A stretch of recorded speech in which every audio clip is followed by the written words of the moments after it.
Hello guys, welcome to my YouTube channel. My name is Harjeet Kaur. आज हम discuss करेंगे 15 of March के daily current affair questions. तो अगर आपको इस पर्टिकुलर लेक्चर की पीडीएफ चाहिए तो उसके लिए आप मेरा टेलीग्राम चैनल ज्वाइन कर सकते हो। तो शुरू करते हैं। सबसे पहले देखते हैं इम्पॉर्टेंट डेज। 14 और 15 मार्च के आज हम सबसे पहले इम्पॉर्टेंट डेज देखेंगे। 14 ऑफ मार्च को आता है वर्ल्ड पाई डे। पाई मैथमेटिक्स वाला जो पाई होता है, राइट, जिसकी वैल्यू क्या होती है 22/7। तो उस पाई की हम बात कर रहे हैं। तो 14 ऑफ मार्च को होता है वर्ल्ड पाई डे। तो इस साल का थीम क्या है? Playing with math. थीम है प्लेइंग विद मैथ। और इसमें और एक खास बात है, पाई की अप्रोक्सीमेट वैल्यू क्या होती है पॉइंट्स में? 3.14। तो पाई डे कब होता है? World pi day 3rd month आ जाएगा मार्च का, राइट, और 14 आ जाएगी डेट। तो इसी से ही आप याद रख सकते हो, इसकी वैल्यू से ही मार्च 14 को होता है वर्ल्ड पाई डे। यूनेस्को इसको सेलिब्रेट करता है as a international day of mathematics. भी इसको ऑब्जर्व किया जाता है जो वर्ल्ड पाई डे होता है, राइट। सेकेंड डे कौन सा होता है 14 ऑफ मार्च को? सेकेंड डे होता है international day of action for reverse. तो रिवर्स से रिलेटेड है ये international day of action for reverse, के रिवर्स को कैसे हमने साफ रखना है। तो इससे रिलेटेड ये डे जो होता है सेलिब्रेट किया जाता है। वाटर से रिलेटेड इसमें कुछ बातें होती है। थीम क्या है इस साल का? Water for all. International day of action for reverse का थीम क्या है? Water for all. फिर नेक्स्ट चलते हैं 15 ऑफ मार्च की तरफ। 15 ऑफ मार्च को कौन सा डे होता है? World consumer rights day. World consumer rights day. Consumers को अपने राइट्स के बारे में पता होना चाहिए, उनको अवेयर करवाने के लिए ये डे जो होता है सेलिब्रेट किया जाता है, वर्ल्ड कंज्यूमर राइट्स डे। तो इस साल का थीम क्या है? थीम है fair and responsible AI for consumers, right. अब ये थी बात वर्ल्ड कंज्यूमर राइट्स डे की। एक होता है नेशनल कंज्यूमर राइट्स डे। ये तो वर्ल्ड था ना, एक होता है national consumer rights day. National consumer rights day कब होता है? ये होता है 24 ऑफ दिसंबर को। नेशनल कंज्यूमर राइट्स डे कब होता है? 24 ऑफ दिसंबर को, राइट। नेक्स्ट चलते हैं, क्वेश्चंस की तरफ बढ़ते हैं। तो पहला क्वेश्चन है हमारा, which UT in India demands statehood in India. तो रिसेंटली एक यूनियन टेरिटरी है, यहाँ पे काफी सारा जो है दंगा फसाद तो नहीं बोलेंगे, काफी सारा मतलब स्टेट को लेकर वो जो है बातचीत हो रही है। अब ये जो यूटी है ये डिमांड कर रही है कि हमें यूनियन टेरिटरी नहीं बनना है, हमें स्टेटहुड का दर्जा चाहिए। तो कौन सी यूटी है? तो यूटी का नाम है लद्दाख, राइट। लद्दाख यूटी वालों की ये डिमांड है कि हमें स्टेट चाहिए, लद्दाख को हमने यूटी नहीं लेना, राइट। तो लद्दाख को वो स्टेट बनाना चाहते हैं, स्टेटहुड का एक दर्जा देना चाहते हैं। तो वहां पे सोनम वांगचुक है जो कि हंगर स्ट्राइक पे है। उनकी डिमांड है कि जो लद्दाख है उसको स्पेशल स्टेटस मिलना चाहिए और स्टेटहुड का दर्जा मिलना चाहिए। लद्दाख को स्टेट बनाया जाए, यूटी नहीं बनाना है। सोनम वांगचुक कौन है? इनको लद्दाखी मैग्से से अवार्ड भी मिला था 2018 के अंदर, राइट। अब इनकी डिमांड क्या है लद्दाख के अंदर? क्यों ये हंगर स्ट्राइक पर बैठे हुए हैं, एक तरह का प्रोटेस्ट कर रहे हैं? क्यों कर रहे हैं प्रोटेस्ट? तो इनकी डिमांड्स है, एक तो लद्दाख को स्टेट बनाना है, स्टेटहुड बनाना है। दूसरा क्या है, ये बोल रहे हैं कि हमें जॉब्स में रिजर्वेशन चाहिए, हमें 6 शेड्यूल के अंडर सेफ गार्ड किया जाए, 6 शेड्यूल में लद्दाख का नाम भी आना चाहिए। हमारे कल्चर को प्रोटेक्ट करो, हमारी लैंग्वेज को प्रोटेक्ट करो। क्यों? क्योंकि ये लोग माइनॉरिटी में आते हैं। तो ये अपने कल्चर को प्रोटेक्ट करने के लिए बोल रहे हैं, लैंग्वेज को प्रोटेक्ट करने के लिए बोल रहे हैं।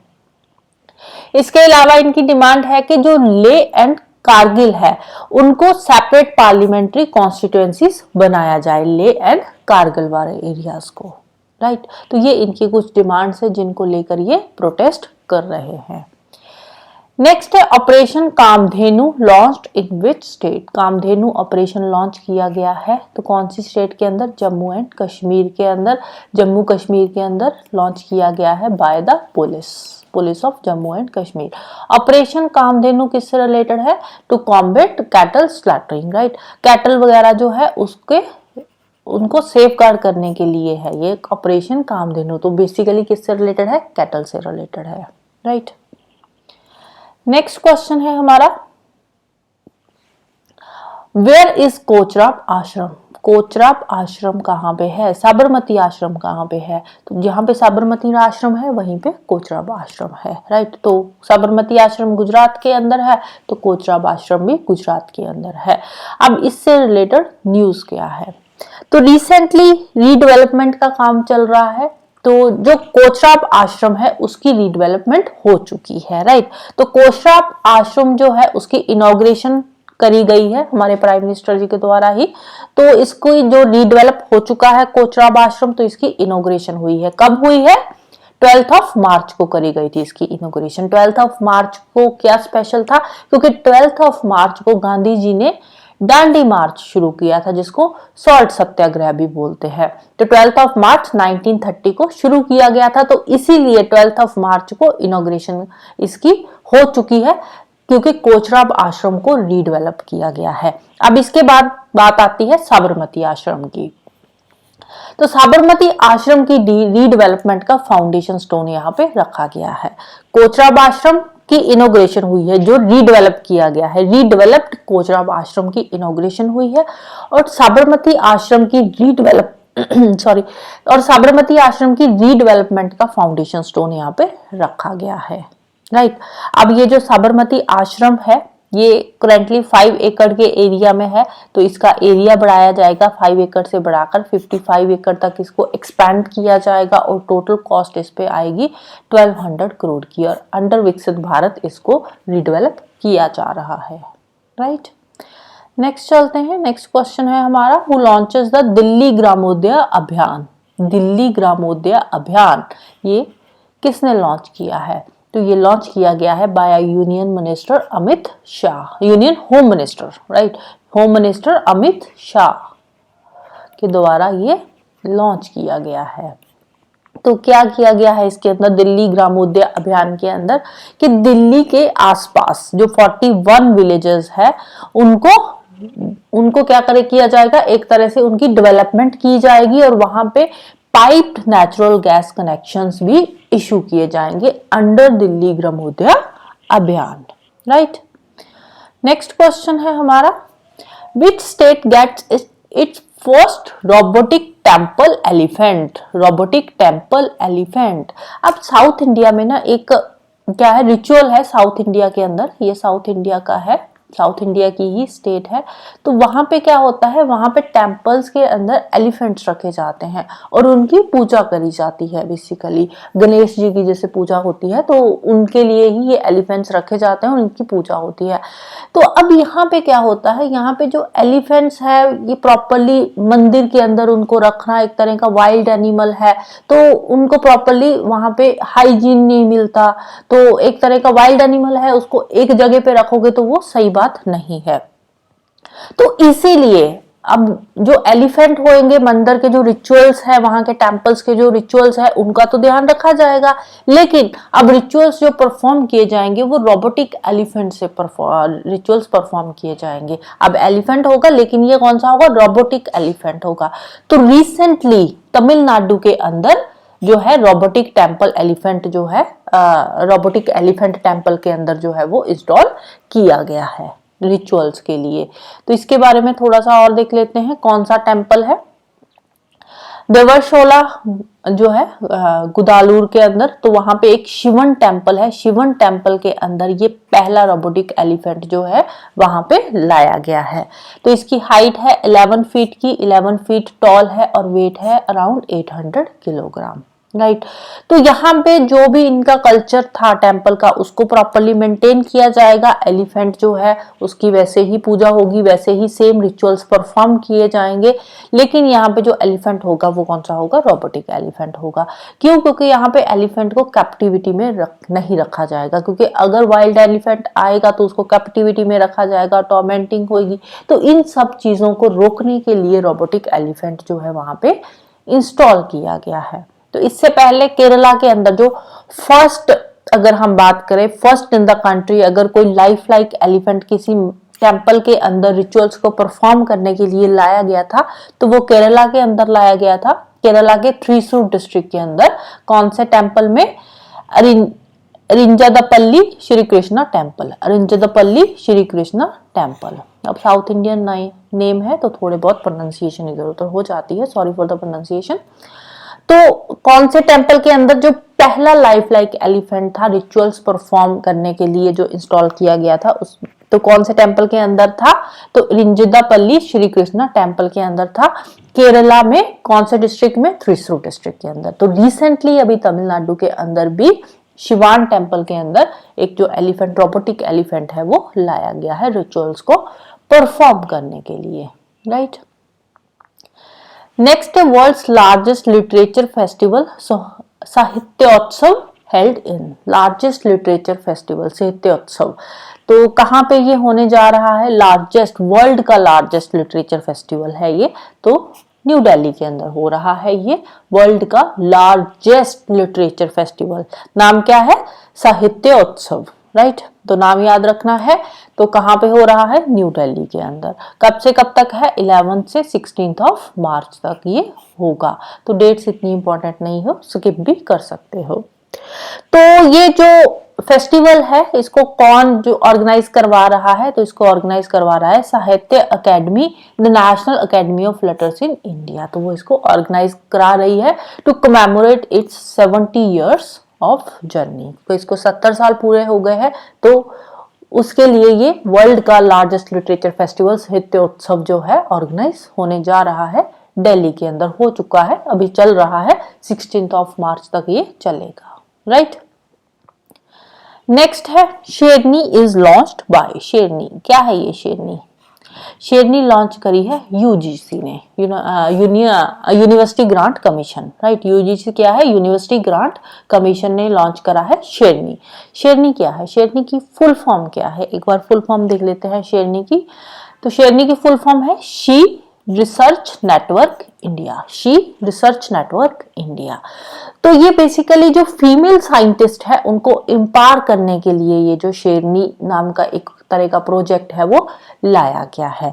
तो इसमें क्या होगा? इसमें जो फीमेल साइंटिस्ट है उनको एम्पावर किया जाएगा, उनको एक तरह की अपॉर्चुनिटीज दी जाएगी करियर एडवांसमेंट के अंदर, मेंटरशिप प्रोवाइड करी जाएगी।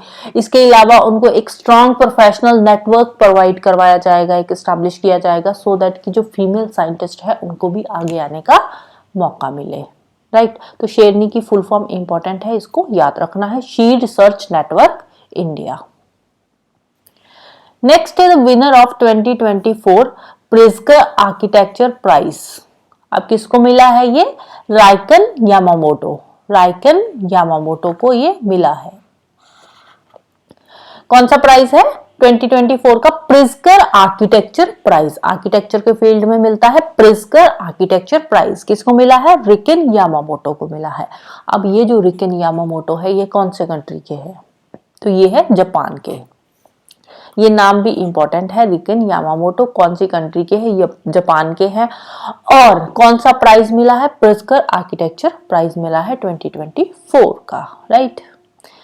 नेक्स्ट है हमारा question, recently which country confer honorary degree of doctor of civil law. Honorary degree of doctor of civil law की जो डिग्री दी गई है, किसको दी गई है? हमारी प्रेसिडेंट जो है द्रौपदी मुर्मू जी, उनको दी गई है degree of doctor of civil law की। तो कौन सी कंट्री ने दी है?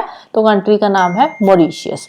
तो रिसेंटली 12th ऑफ मार्च को था Mauritius day, Mauritius national day. 12th of March को था मॉरिशियस नेशनल डे था, जिसपे जो हमारे प्रेसिडेंट थे द्रौपदी मुर्मू जी, तो उनको इनवाइट किया गया था एज ए चीफ गेस्ट। तो वहीं पे उनको ये जो अवार्ड है, जो ऑनरेरी एक तरह की डिग्री है, degree of doctor of civil law, वो दी गई है, राइट। तो अभी तक अगर हम बात करें 2000 से लेकर जो हमारी द्रौपदी मुर्मू जी है, she was the 6th president who attended Mauritius day. ये 6th प्रेसिडेंट थी जिन्होंने मॉरिशियस डे को अटेंड किया था as a chief guest, right. तो मॉरिशियस डे भी यहाँ पे इंपॉर्टेंट हो जाता है कि मॉरिशियस नेशनल डे कब होता है, 12 मार्च को। तो इसको भी थोड़ा सा ध्यान में रख लेना, राइट। नेक्स्ट चलते हैं, इसके अलावा कुछ और छोटी छोटी न्यूज है, उनको एक बार देख लेते हैं। तो India becomes the second largest producer of mobile phones. Mobile phones का सेकेंड लार्जेस्ट प्रोड्यूसर इंडिया बन चुका है, राइट। तो कब से कब तक का डाटा ये कंपेयर किया गया है, ये कंपेयर किया गया है 2014 से लेकर 24 तक का डाटा है। पिछले 10 साल में अगर हम देखें तो इंडिया सेकेंड लार्जेस्ट प्रोड्यूसर बन चुका है मोबाइल फोन्स का। 2014 के अंदर हम 73% मोबाइल फोन्स जो थे वो इंपोर्ट करते थे, 73% मोबाइल फोन्स हम इंपोर्ट करते थे। लेकिन 2024 की हम बात करें तो 2024 के अंदर हम 97% जो मोबाइल फोन्स है वो इंडिया के अंदर ही तैयार कर रहे हैं। तो मतलब कितने मोबाइल फोन्स हम अब इंपोर्ट कर रहे हैं, इंपोर्ट कर रहे हैं। तो हम सिर्फ 3% मोबाइल फोन से इंपोर्ट कर रहे हैं, राइट। पहले 73% था, अब 3% पे आ गया है, राइट। तो इसके साथ इंडिया सेकंड लार्जेस्ट प्रोड्यूसर बन चुका है मोबाइल फोन्स का। और फर्स्ट लार्जेस्ट प्रोड्यूसर कौन है, तो ऑब्वियसली चाइना ही है, राइट। फर्स्ट लार्जेस्ट प्रोड्यूसर कौन है, तो वो है चाइना। नेक्स्ट है महाराष्ट्र सीएम एकनाथ शिंदे। महाराष्ट्र के सीएम है एकनाथ शिंदे। इन्होंने रिसेंटली इनॉग्रेट किया है first phase of Mumbai coastal road. Mumbai coastal road कहां से कहां तक है, वर्ली से मरीन ड्राइव तक है इन साउथ मुंबई। वर्ली से मरीन ड्राइव तक है, राइट। तो अब ये जो कोस्टल रोड बनाई गई है वर्ली से मरीन ड्राइव तक की, तो ये नई टेक्नोलॉजी यूज करके बनाई गई है, तो इसीलिए इसको क्या बोला जाता है, इंजीनियरिंग मार्वल भी बोला जाता है। 10.5 किलोमीटर लंबी ये रोड बनाई गई है। 10.5 किलोमीटर की ये लंबी रोड जो है बनाई गई है। इससे क्या है, इससे वर्ली से मरीन ड्राइव तक का जो जर्नी टाइम है ना वो कम हुआ है। तो पहले कितना टाइम लगता था, 45 मिनट्स लग जाते थे वर्ली से मरीन ड्राइव तक के। अब जो जर्नी टाइम है वो कम होकर कितना रह जाएगा, 10 मिनट का रह जाएगा सिर्फ, राइट। अब इसका जो काम शुरू हुआ था, ये जो मेरी वर्ली से लेकर मरीन ड्राइव तक की कोस्टल रोड बनाने का, तो ये काम शुरू हुआ था अक्टूबर 13, 2018 के अंदर, राइट। अक्टूबर 13, 2018 के अंदर ये प्रोजेक्ट शुरू किया गया था। तो इस पे टोटल कॉस्ट कितनी आई है, 12,721 करोड़ की टोटल कॉस्ट आई है, राइट। नेक्स्ट चलते हैं, नेक्स्ट वाला एक और न्यूज है सिटीजनशिप अमेंडमेंट एक्ट से रिलेटेड। जो सिटीजनशिप अमेंडमेंट एक्ट है वो इम्प्लीमेंट हो चुका है, जैसे कि पहले भी हमने पढ़ा था कि लोकसभा इलेक्शन से पहले इसको जो है इम्प्लीमेंट कर दिया जाएगा। तो रिसेंटली इसको इम्प्लीमेंट कर दिया गया है। तो अब क्या है, ये पहले भी हमने पढ़ा था। तो ये सिटीजनशिप अमेंडमेंट रूल्स के अंदर के वो लोग जो बांग्लादेश, पाकिस्तान एंड अफगानिस्तान से आए हैं, 3 कंट्रीज के नाम याद रखने हैं, Bangladesh, Pakistan and Afghanistan, right. India की एक तरफ यहाँ पे बांग्लादेश आ जाता है, दूसरी तरफ पाकिस्तान, पाकिस्तान के साथ ही फिर ऊपर ये यहाँ पे अफगानिस्तान आ जाता है। तो ये 3 कंट्रीज से जो इंडिया में नॉन मुस्लिम माइग्रेंट्स आए हैं, नॉन मुस्लिम माइग्रेंट्स, तो कौन कौन सी कम्युनिटीज के हैं, Hindu, Sikh, Jain, Buddhist, Parsi and Christian. तो टोटल ये 6 कम्युनिटीज के जो नॉन मुस्लिम लोग हैं, Hindu, Sikh, Jain, Buddhist, Parsi and Christian. तो कौन सी 3 कंट्रीज से आए हैं, बांग्लादेश, पाकिस्तान एंड अफगानिस्तान से जो आए हैं, जो 2014 से पहले आए हैं, 2014 से पहले आए हैं, उनको इंडियन सिटीजनशिप दे दी जाएगी, राइट। ज्यादा डॉक्यूमेंट्स की जरूरत नहीं है, तो उनको इंडियन सिटीजनशिप दे दी जाएगी। बस उनसे एक ये प्रूफ मांगा जाएगा कि अगर आप 2014 से पहले आए हैं तो उसका कोई भी आप प्रूफ दे दो। इसके अलावा जिस कंट्री से आए हो, बांग्लादेश, पाकिस्तान, अफगानिस्तान, तो उसका कोई भी प्रूफ दे दो, एक्सपायर्ड हो वो भी चलेगा। तो इसके अलावा आप कौन सी कम्युनिटी को बिलोंग करते हो, नॉन मुस्लिम माइग्रेंट्स तो है ही है, हिंदू है, सिख है, जैन है, जो भी है, तो उसका जो भी आपके पास प्रूफ है वो दे दो। तो उसके बेसिस पे इनको इंडियन सिटीजनशिप दे दी जाएगी, राइट।